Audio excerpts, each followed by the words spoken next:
to the podcast. Here we are again. Wait a minute, I better introduce this properly. Okay, so welcome to the podcast. The Codcast. That sounds like cod piece almost. Welcome to the podcast. How do you do, love? I don't. Okay, no. We're feeling a little negative because we just spent the last 45 minutes recording and then it just disappeared. It literally just disappeared. And then I couldn't even open the file. And so we're starting all over again. Yeah. But we are totally pumped. We're so warmed up. Pumped, yes. We are so warmed up. And I'm Mag and Angela Kavar. Angela Kavar. I love it. Angie is here. And we're hanging out and we're chatting about stuff. And I'm not even sure where to start today, because we had all kinds of things going on that were really kind of fun. Well, what if we listen to some of there was some... the comment? Yeah, comment. Yeah, I think maybe... let's do that first. So, we had this great comment. Oh, okay. And here she is. I'm laying here listening to Chapter 7 and thinking about the song and also the name of the podcast and the theme and everything that the two of you have been talking about this whole time of how do you do love. And I'm laying here and I'm just listening to the banter and my house is quiet because my kids are out with their dad, and I've just come to such this place of peace and love for myself as a mom and as a wife and as a stay-at-home mom and as a human. And I'm just really leaning into the love that I have for myself above all else. And that's a really hard thing for me to admit. And I'm just so freaking proud of myself and who I am and the hurdles that I've overcome and the things that I've gone through, and my whole life up until this very moment has always felt like it's been about or for something else or someone else, or forgetting that I matter and I love myself, and that's how I do love. Whoa. I know, hey? Whoa. Yeah, that's a goodie. That's a good one. And it was neat because that was the Chapter 7 where, our heroine is like, okay, all right, I'm okay. I'm okay with who I am. Yeah. And it's really neat to hear that scenario. She's listening to us, hanging out, and going, That was really sweet. That really touched me. Wow, I want to meet this woman. I could feel that she tapped into that self-love or that tenderness, and she exuded. There was did. that enlightened sound to her voice, that really bliss, a state of bliss, or self-compassion, to actually feel that tenderness towards yourself can be blissful, I think. Mm-hmm. Well, yeah, because I just don't think we feel it very often. I think we spend so much time, so much time just existing and dealing with stuff going on, and our kids and our work and our job and our family and our parents. Yeah. We don't have that much time to reflect. Yeah. And I do think we can over scrutinize the things where we're weaker, the areas where we're weaker. So to actually stop and go, you know what? Ooh, I'm going to take a page from her book. I feel like I want to listen to that again. That was amazing. Yeah. Wow. Beautiful stuff. She was so talking about how she puts other people first. Yeah. She has such a track record of putting other people first, and I just loved how she was just sitting in this moment of sort of alignment, going, when I put myself first, that is how I do love, because I put myself first. Yeah. And it is what the experts, I don't even know who these experts are, but I do believe it, that when we are aligned in that, and we've talked about it before, when we're aligned in that place of self-love or self-acceptance, it serves everybody around us. Mm-hmm. It doesn't mean we're being selfish, and not taking care of our loved ones. It actually, it's almost the best care we can take of our loved ones. Exactly. I totally agree, because when we're not acting from love for ourselves, we'll do things that will have consequences later on. We'll be resentful later on, or that, it's not clean. We're not acting in a clean way. Which reminds me of, okay, sorry, I interrupted you. No, that's okay. That's all. Well, because you were just saying that, and it reminded me of the story you were talking about when we do things for people and we feel resentful. You were talking about your "let me think about it" plan.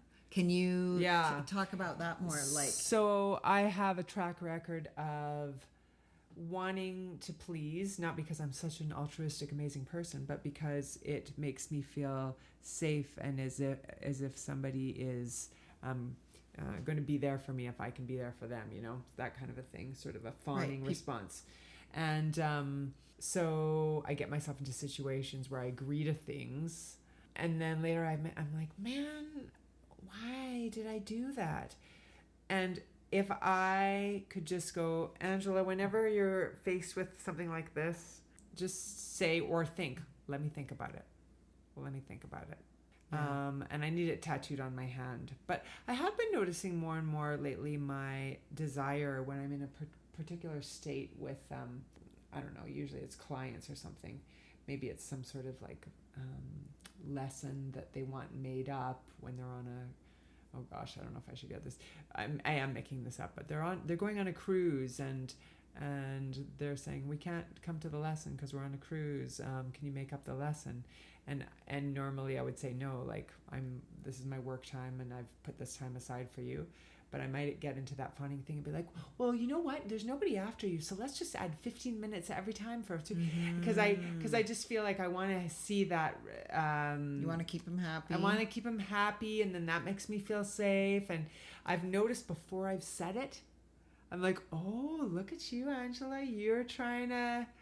You're catching I'm catching it, which is really exciting. That was a long story, but it's quite exciting to catch it.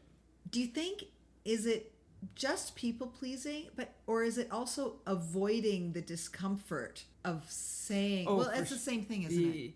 Well, I don't know. No, I agree. It's like, it's discomfort of like, oh, how are they going to feel about that? I'm not making up that lesson when they're on that cruise.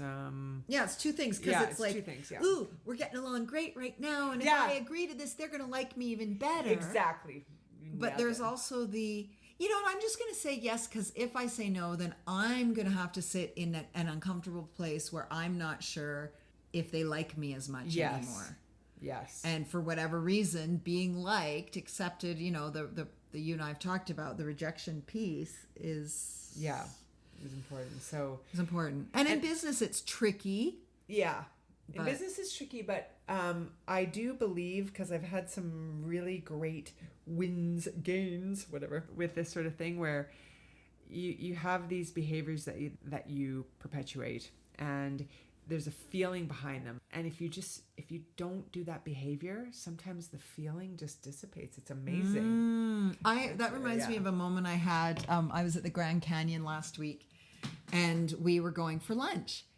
And we got there, and she seated us in like a table that wasn't by the window. And I it wasn't just not by the window, but I was like, this is like, we're like literally on the edge of the Grand Canyon right now. And you're putting us at a table that doesn't have much of a view. Yeah. And there's views. And I noticed that there was an empty table by the window that they were just bussing. Mm-hmm. So one had come up, and I was like, can we sit over there? And she's like, she looks at me and she goes, oh, well, they're just cleaning it now. And I'm like, okay. And she's like, well, I mean, if you want to sit there, you can sit there. And she was like, she got, when they get the look on their face, and it's obvious they don't want to do it for you, but they offer it because you're the customer. Yeah. And I was like, I had that exact moment that you talked about, where I was so close to going, okay, yeah, I don't want to upset this waitress. And then I was like, Margaret, you're at the fucking Grand Canyon. Yeah. say, yes, I do want that. And so Yeah. I did. And I said, yes, I do want that. And she got a look on her face, but Yeah. she took us over and she sat us down. And I was so glad I did it. And I know that sounds like nothing, but for No. me, it was a huge deal. And then, it makes me question a couple of things. So, number one, you're a great tipper. So you probably gave her a good tip. Yep. And Well, actually, I had nothing to do with it, but that was, yeah. But also, I wonder if she was like, was there a reason why she shouldn't have let you sit there? Like, was it? I asked Jim about it, Yeah. and he said that they often, like, depending on, like, they go in order of, they make sure you're in different server sections. Yes. So I probably did upset the flow, and one of the servers had let, but I was like, I don't care. Yeah. I don't care. Yeah. You know what I mean? I went into I've talked about Mel Robbins' Let Them. I'm like, let them. Yeah. Let them be pissed off. Let the waiter be pissed off. Let them figure it out. I want to sit and look out at the Grand Canyon. And eat the soup that they all spat in. Yeah. Oh, yeah. Shit. I shouldn't have ordered that yellow soup. I had the tamales. They were delicious. The steakhouse. I can't remember the name of the steakhouse, but there's only one steakhouse at the Grand Canyon.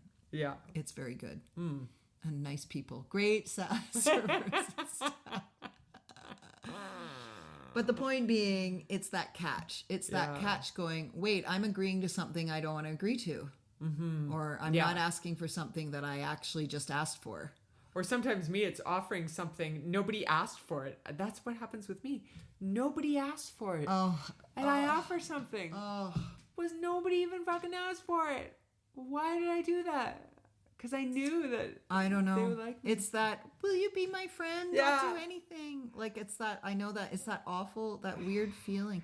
It's all, okay, but there can be that, but there's also just getting caught up in the moment and the excitement. Yeah. I think when you're feeling connection with someone and you're having such a good time, I do think there is a non-pathetic place to be, offering and excited and no, you can have them. Yeah, you can have that. You like that too? Keep it. That kind of feeling.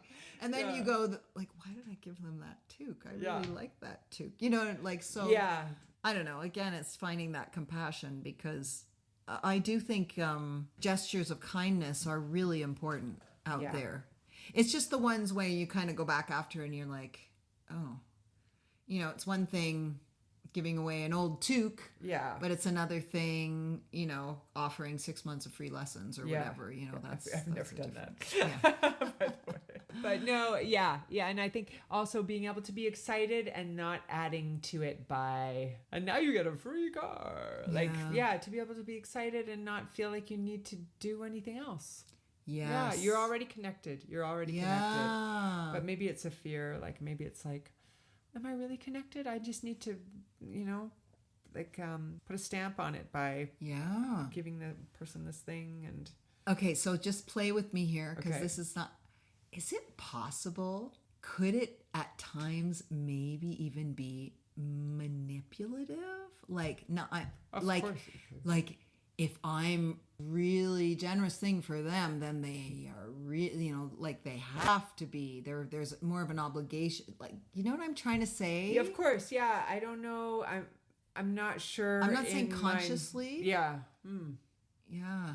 I can't think of it in the scenarios that I'm thinking of in particular, but I'm sure I'll think of some that maybe fit that bill. But. Yeah, and I wish I could articulate it better. Like, it's almost trying to create, in a way, it's a codependency, right? Create some kind of an obligation, kind of a sense of they owe me. I don't know. It doesn't ring true for what I'm thinking about, but I'm sure that's a thing. Yeah. Yeah. In a world where I do think women especially have been, I think in a way we might be fairly wired to put others' needs before our own. But I also think we just end up in that role whether we want to be there or not. and we do Yeah. it whether we want to do it or not, and we don't often know we're doing it. Yeah, I would agree. And it's like the mother gene, like, and you don't have to be a mother to have it. It's Yeah. just like the caregiver. Yeah. Yeah. Yeah, and I don't think you have to be a woman to have it. It's just No, I Yeah. think so. I mean, I think that I certainly think fawning and rejection anxiety is everywhere. Yeah. And this book. So we've talked about it before. Are You Mad at Me by Meg Johansson. Yes, I'm mad at you, Meg Johansson. Yeah, I'm mad at Meg Johansson too. No, I'm just kidding. Well, Angela might be. But I gotta say, so it's all about fawning, and fawning is one more response, trauma response. So it's not just fight, flight, freeze, but fawn is please this entity that's causing the trauma so they don't cause the trauma. Yeah. And basically, this book talks a lot about different forms of fawning. And honestly, I couldn't read it because every fucking form, I was like, yeah, that's me. Yeah, that's me. Yeah, and it wasn't empowering. I was just like, I'm screwed. Right. Like I fawn in this way. I try to do this, and I was just like, God, I hate this book. Although I don't. I'm gonna keep reading it when I feel strong and confident enough. But I honestly, I kept feeling further kicked down by it. I was like, I'm not feeling like this knowledge is gonna help me in any way, shape, or form. I just feel like I'm like being buried under. Yeah, it's too much. Just the yeah, delivery. Well, her delivery on her podcast with Forrest Hansen was good. So Oh, it was amazing. Yeah. But what I was going to say is, I wonder though, like, so I haven't read the whole book, but being introduced to that idea is what led me to be able to stop myself before offering the thing that I didn't want to offer. So maybe even just being aware of it Yes. is going to, even though it's kind of like, but Yes. And so I remember why I brought that up. So since I've been reading that and more familiar with it, and I will continue reading it because I just think, I need to get to part 2, which is what to do when you realize that Yeah. you fall into all of these categories. I see it all the time. Yeah. I see people doing it. I see my students doing it. I see, and people of all ages. So when I catch, like, I'll catch a student doing it or a friend doing it, I'll be like, well, whoa, hang on a second. Let's just stop and think, and I'll give them that time and moment to be like, you do not have to do anything you don't want to do. And are you sure, or whatever? Like, I probably have a better way of describing it, but, it is fascinating to see. Yeah. Well, so before we lost all the stuff, we were talking about forgiveness, and we were just talking about kind of sort of like when it's appropriate or what it's all about. Learning how to forgive.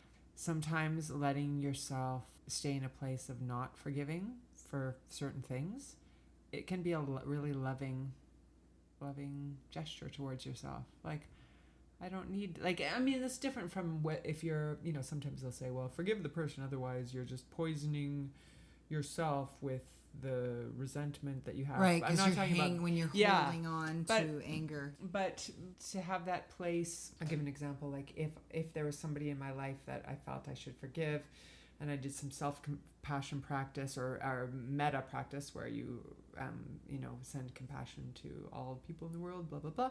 And you try to include this person, and you can go, no, not today. I'm not there yet. I'm just not there yet. And that's okay. It's not because I'm not a good, compassionate person. I think my boundary, I hate that word, but it's something's telling me it's not the right time. Yeah. There's such a process to forgiveness, and I don't think any of us learn it. I see all the time in my classes where a child does something like, let's say they grab a stick out of the other kid's hand, or they hit another kid, and the parent's right there and they're like, say sorry. And they're like, sorry. And then the other parent's there and they're like, say it's okay. And like, say that's okay. And then they go, that's okay. And I just stand there and I think, we're not teaching our kids anything about how actions impact others, our actions impact others. And I guess, so what I'm more focused on right now is it's that moment of, when you hit so-and-so, when you grab something from so-and-so, you know, it hurts their bodies. It might hurt their hearts. They don't feel good. You know, this is why we don't do these things, like describing the impact. And then that allows the other child to hear that if they aren't feeling good, there's a reason. They've been hurt. They've been, you know, whatever, invaded, aggressive, whatever. And then, of course, so what would the forgiveness side be? I guess the parent would be saying, you know, we're all learning. I'm trying to think, like, see, that's funny. I don't have such an easy forgiveness explanation. Like, what do you say to a child? Like, I don't know. I think forgive is an antiquated term. I don't even know what it means anymore, but there's a bunch of things going on that I'd like to discuss. So there is holding a grudge or kind of ruminating about something that someone did. And so sometimes the way to get out of that rumination is to process that. And I think we used to say, forgive it, and then you can let it go. I think that's a real simplification, and it may come from like say the Catholic Church. You go and you confess your sins, and then you're forgiven. Now that I think can be a beautiful process, because it's supposedly from God. God is forgiving you. I think that can be incredibly. But can we bestow forgiveness upon another person? No, but the person that did something wrong, if they said to us, I'm so sorry, I realized upon a lot of reflection that what I did was really wrong. Yeah. Can you forgive me? So, yeah, I don't even know if I use that word forgiveness. I don't. Well, I like that. I feel like it's almost what I think of more as acceptance. Like, can you accept that other person as a flawed human being who makes mistakes and does things that have made you feel bad or done something to impact you? Like, can you accept them? Yeah, I mean, depending on what it was that happened. Totally. I mean, this is the thing. We're talking this generality, but it's like, what did they do? Did they you know, hurt you, bang your car? Or, like, you know, it's there's so many levels, so many degrees, and emotional hurt and. Yeah, exactly. And of course, for me, a lot of the complications around when I'm holding anger or unable to forgive, I don't have a lot of examples. Most of them are that I'm actually pretty good at letting things go with friends and family, but I'm not great with exes. And that is where I can hold. What did you use? Ruminate. Even like years later, like I don't seem to be able to give them the benefit of the doubt. And I've always felt like it's because I haven't forgiven myself. Yeah. Maybe forgive, again, I like the term, let's not even use the word forgive, but it's because I don't like the decisions I made. Like, I don't like the responsibility that I held in the scenarios with my exes that led me, you know, to... Yeah, when it comes to exes, I totally know what you're saying. Like, there's one situation where I feel like it's hard for me to let it go, but I think it's because there's so much that I feel like I wasn't at my best. I would love to explain to that person, you know what, you weren't really seeing me. If you really saw me, you wouldn't have been as mad. You know, it's very complex. Yeah. It's I think when it comes to that kind of interpersonal relationship type of thing, it's self-forgiveness and What was I going to say? Oh, I know what I want to talk about. Okay, I want to talk about this. So I know someone who is probably about 15 years younger than me, and he is single and has been in and out of relationships. He was just saying the other day what I've heard you say and I've heard myself say, and he was like, you know, I think this version of me is, you know, would be a great boyfriend. The problem with I love it. The problem with deciding you're going to be a good partner, no, the problem with learning all of this stuff is it's all theoretical. And the problem is in real life, the other players in our game aren't necessarily buying into the same theories. Right. And so when you're trying to, like, I guess what I'm struggling with is I want to say, like, when I'm in a long distance relationship, I'm a really good partner. But then when I spend a lot of time with them, like, Yeah. I'm not a really good partner. Right. No, exactly. I know. I mean, we really are at our worst because in intimate relationships, just because that's the way it's supposed to be. We're supposed to learn all the heavy things, and we're going to be our childlike selves, and then we're going to, get back up and be an adult self, but it's not going to be pretty. Yeah. And if we think it's going to be pretty because we've come to this, we've done this much therapy, blah, blah, blah, then we're going to be really humbled and feel really shitty when we're bitchy that day, or I think it's just the nature of the beast. I was rereading a book I've talked about before, The Molecule of More, and it was talking about dopamine, and it was just reminding me how dopamine is the future drug, and it's whether it's like, it could be anything from, like, I want a chocolate bar in the cupboard in 30 seconds, or someday I want to have a house in Maui, right? Like, it's anything future. And I suddenly had this moment. I was like, what if those of us that are on this journey, because the problem with this journey, in air quotes, when we talk about our old selves and how much we've improved since we were our old selves, well, what about our old selves? Yeah. You know what I mean? Like, Exactly. weren't we okay then? Mm-hmm. And we were okay then. Well, we were doing the best that we could. But we seem to want to get better.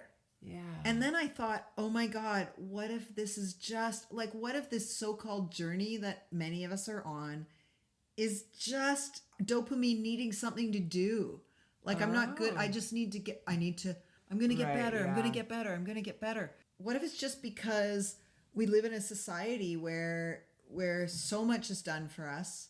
We just need tasks, like things to occupy ourselves, to work towards. We need things to progress towards. Yeah, I mean, it depends on what you're talking about. Like, certainly, maybe like fitness, or like I've meditated every day for blah, blah, blah. Those kinds of things would fall into that. But I think like doing trauma therapy, and I wouldn't say that falls into that same category, because you're really, really suffering, and so you do this therapy, and then you do become a better partner. But it's not because you had nothing to do and you just wanted to do this trauma therapy. Hey, no, it's because you're fucking traumatized.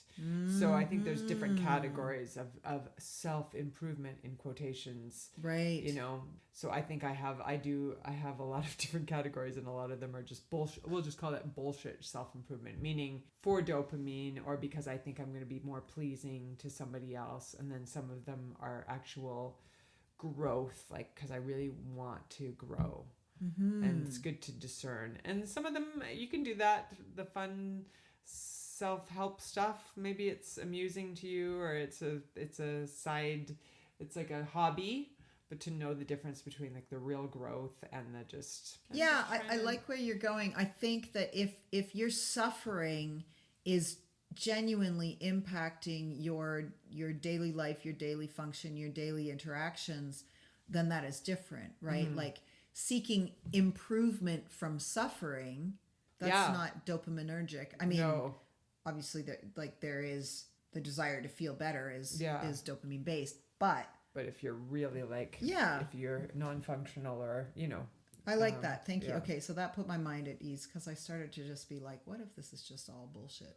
No, I mean, and even watching your journey, we're going to say that every time, with reading all of these books, like I don't know how the fuck you have all this time to read. I just imagine you like walking around the kitchen, cooking, and you have a book in your hand. But anyway, you've had a lot of epiphanies and a lot of growth, and I don't think it's bullshit at all. And I wouldn't just say that. Oh, thank you.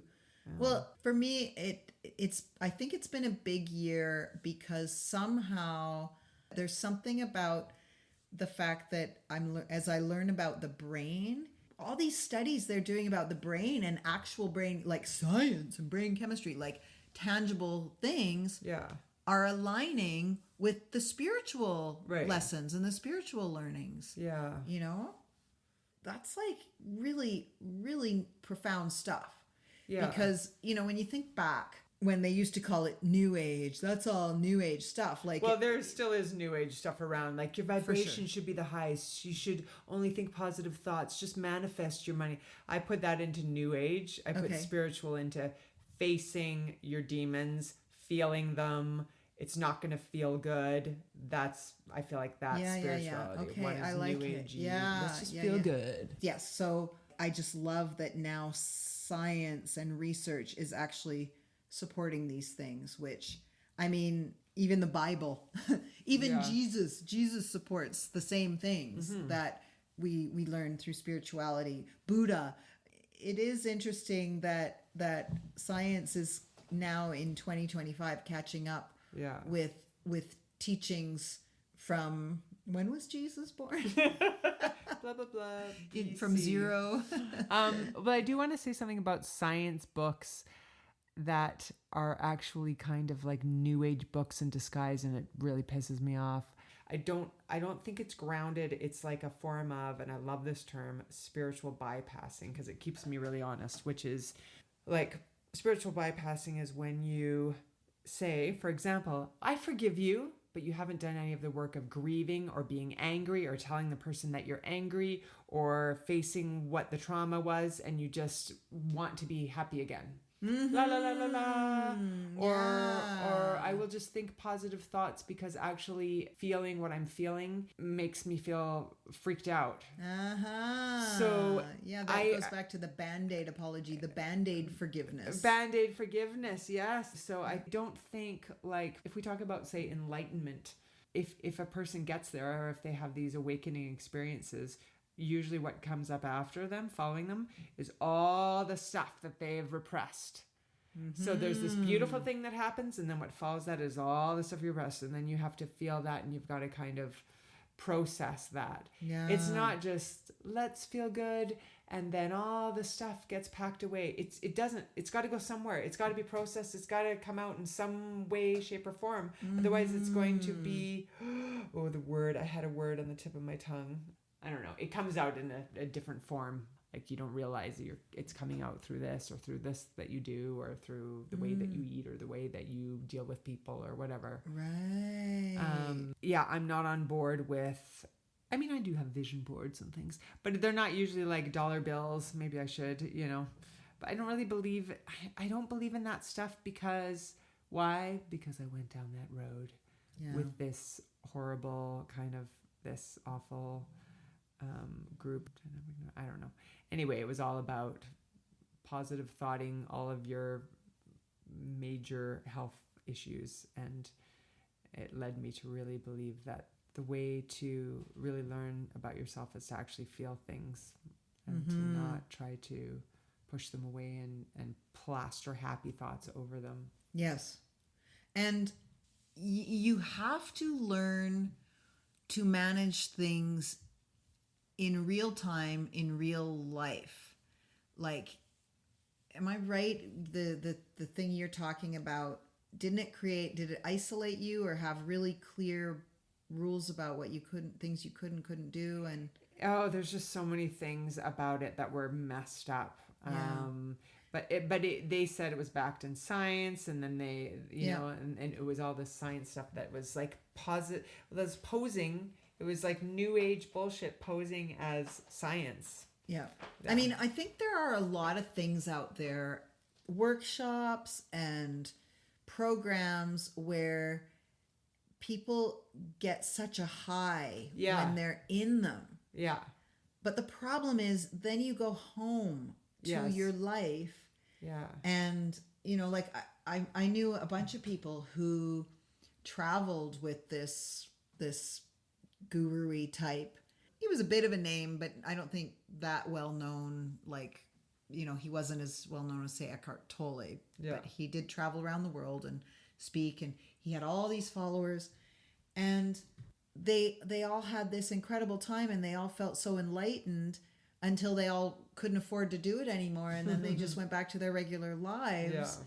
And it's like, well, of course, like when you're on a honeymoon, Yeah. you're gonna feel great about everything. Yeah. Like when you're just having fun. But Yeah. I want coping mechanisms for the hard times. Like those are the moments where I want to find those moments of suffering, Yeah. like I told you about, where you can just sort of figure out how to suffer without feeling the stress.